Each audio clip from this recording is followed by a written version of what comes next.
interiors, which, in my opinion, has the best illustrations of all kinds of ways of looking at interior.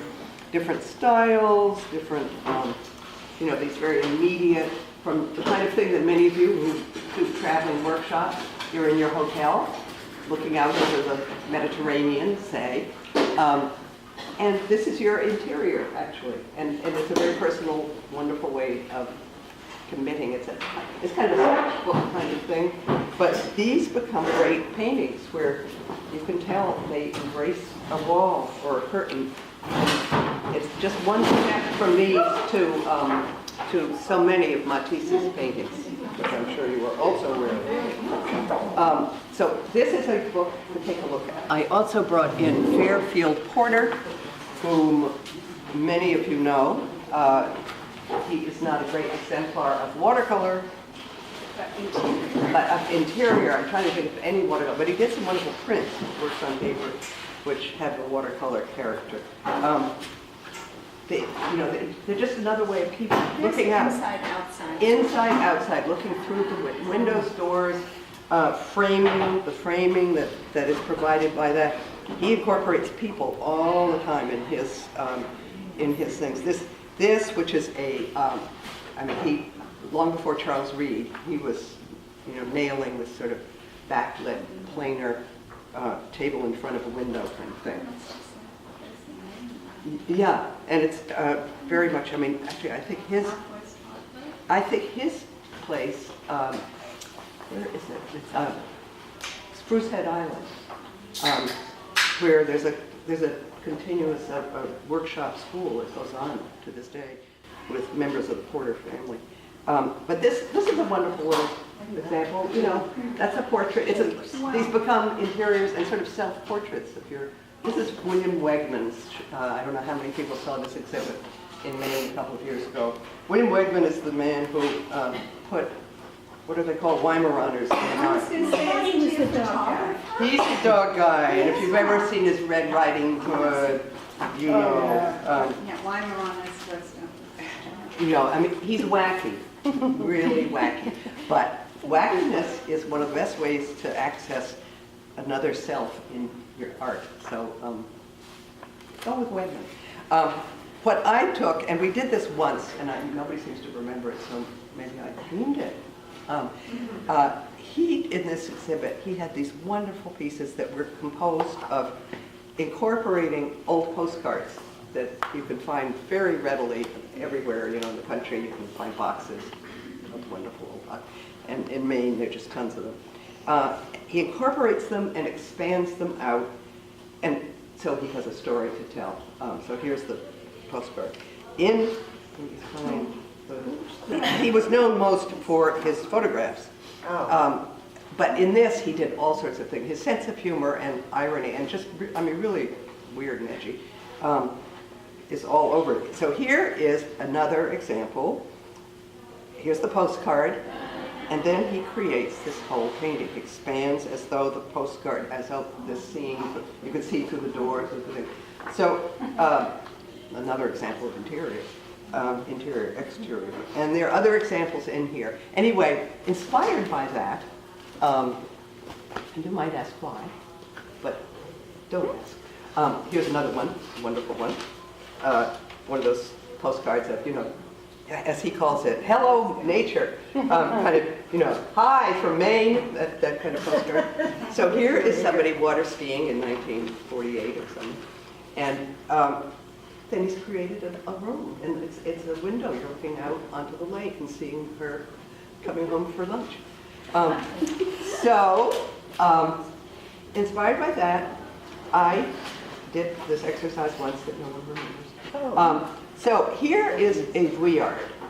And I took the Vuillard, and with a handy little glue stick that's sitting somewhere there, I picked a particular shape of paper, and I glue stuck it on, and then I continued the painting. So I made a teacup, and a fallen teacup, and a little background, and incorporated, or whatever you want to think of it. With this, this is same idea. This here is a Ruskin, because I like to bring Ruskin in occasionally. And so I expanded that. I never finished it. But I just developed the foliage, the line, the idea of the tree trunk, which he had started. And you might well be asking, what's the point? You're a crazy Well, lady. it's self-evident. Being crazy. There is a point. I mean, as you do this, there are so many things you might, or don't do it, you might start picking up, partly about the individual style. I mean, when you study anybody else's, you start seeing this. It gets you started. It breaks the paper. It breaks into that format. So you're adapting a little as though you were Fouillard or Ruskin, and there are many others. And you're observing, the application of paint. You're making color choices. It's like a little exercise of all the tools that we You're use. changing the composition. And you're changing the composition and thinking Or making about the composition. incorporation. Right. I mean, whether you can get something like that with these are the choices I have. But That looks like a painting hanging on the wall. or it could be a painting, or it could be she coming home for lunch after a Right. fun. Put it in the microwave. Oh, put it in the microwave. I'm almost there. I'm on the dock. That's the title. So here are some others, if anyone chooses to do this. They're Prendergast. There's this very disciplined one. I mean, there are ways you could imagine doing this. Either doing, I mean, in a sense, it's another thing about picture making, too. Whether you're making expanding it in its own terms, or incorporating it in another way, like as a window or a painting on the wall. So, see what you are, if this in any way is kind of the painting light kind of thing you might want to start the day with. But, and you know what, I was very conscious also of that word, interior. When you work on an interior of your own, which was the homework, at your house, you are, which some people didn't do, which is all right. But when you do, you are involved with interior, personal interior, and that's another access there. I know many of you have, but Margareta had a couple wonderful pieces that you might just want to bring out any moment. This I brought because as I did all this, I thought of this kind of scumbly kind of incorporating painting. And there may be many of you who do not know Peter Doig.